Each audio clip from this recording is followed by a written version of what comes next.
18ই March 2024 চট্টগ্রামে ২৬ বছর বয়সী তামিম তার স্টাডি কমপ্লিট করে ঢাকার একটি বড় কোম্পানিতে তার ড্রিম জব অ্যাচিভ করে। অ্যাজ এ চার্টার অ্যাকাউন্টেন্ট সে প্রথম দিন থেকে খুব মনোযোগ দিয়ে তার কাজ করা শুরু করে। কিন্তু ঠিক 4 মাস পর 20শে জুলাই 2024 তার মৃত্যু হয়। এ শুধু তামিমের গল্প নয়, বরং সে ৭৪% ওয়ার্কিং এমপ্লয়ের স্টোরি,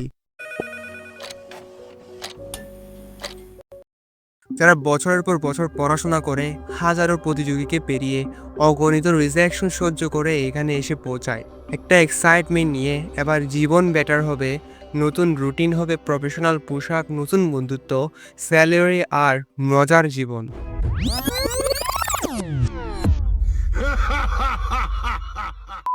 কিন্তু বাস্তবতা হলো, সময় বাড়ার সাথে সাথে প্রথম দিনে সেই এক্সাইটমেন্ট বদলে যায় অফিসে তাড়াতাড়ি পৌঁছানোতে, নতুন বন্ধুদের গল্প বদলে যায় অফিস পলিটিক্সে, প্রফেশনাল কালচারের দেয়াল তৈরি হয় আর ডেলি রুটিন হয়ে যায় কপি পেস্ট ক্লিপের মতো। আমরা ধীরে ধীরে বুঝতে শুরু করি অফিসের চাপ পরীক্ষার চেয়েও বেশি, ক্লায়েন্টের দায়িত্ব নম্বরের চেয়েও বড়, বসের অর্ডার টিচার্সের রুলের চেয়েও কড়াকড়ি। मैं अभी घर पहुंचा हूँ, रात भर सोया भी नहीं सर।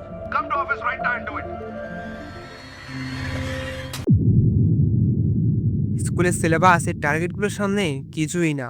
আর এই কারণে 9 ঘন্টার শিফট 11 ঘন্টা শেষ করার পর জীবন উপভোগ করার মতো না সময় থাকে, না এনার্জি তাকে। শুধু ড্রুম স্ক্রলিং, বিঞ্জ ওয়াচিং, কারোর সাথে করেন, আর ঘুমানোর আগে একটা চিন্তা, আর হচ্ছে না। আর এই কন্ডিশনকে বলা হয় the state of mental burnout. এতক্ষণে আপনার মনে একটা প্রশ্ন জাগতে পারে, কিভাবে কাজের প্রেশার তামিমের মৃত্যুর কারণ হতে পারে।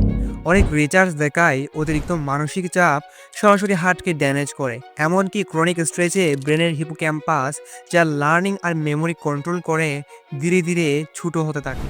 2023 সালের এক রিপোর্ট অনুযায়ী বাংলাদেশ লোয়ার লেভেলে বার্নআউট কেসে সবচেয়ে উপরে।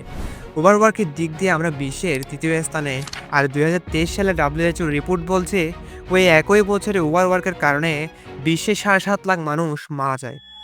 মনে করেন আপনি কোনো কোম্পানিতে সপ্তাহে 6 দিন কাজ করেন এবং আপনার ওয়ার্কিং টাইম 10 ঘন্টা, তাহলে আপনি সপ্তাহে 60 ঘন্টা পর্যন্ত কাজ করেন। আর স্ট্যানফোর্ড রিসার্চ বলছে যখন আমাদের ওয়ার্ক উইক 50 ঘন্টার বেশি হয়, তখন আমাদের প্রোডাক্টিভিটি ধীরে ধীরে কমতে থাকে, পেটিক আর রিরোর্স বাড়তে থাকে।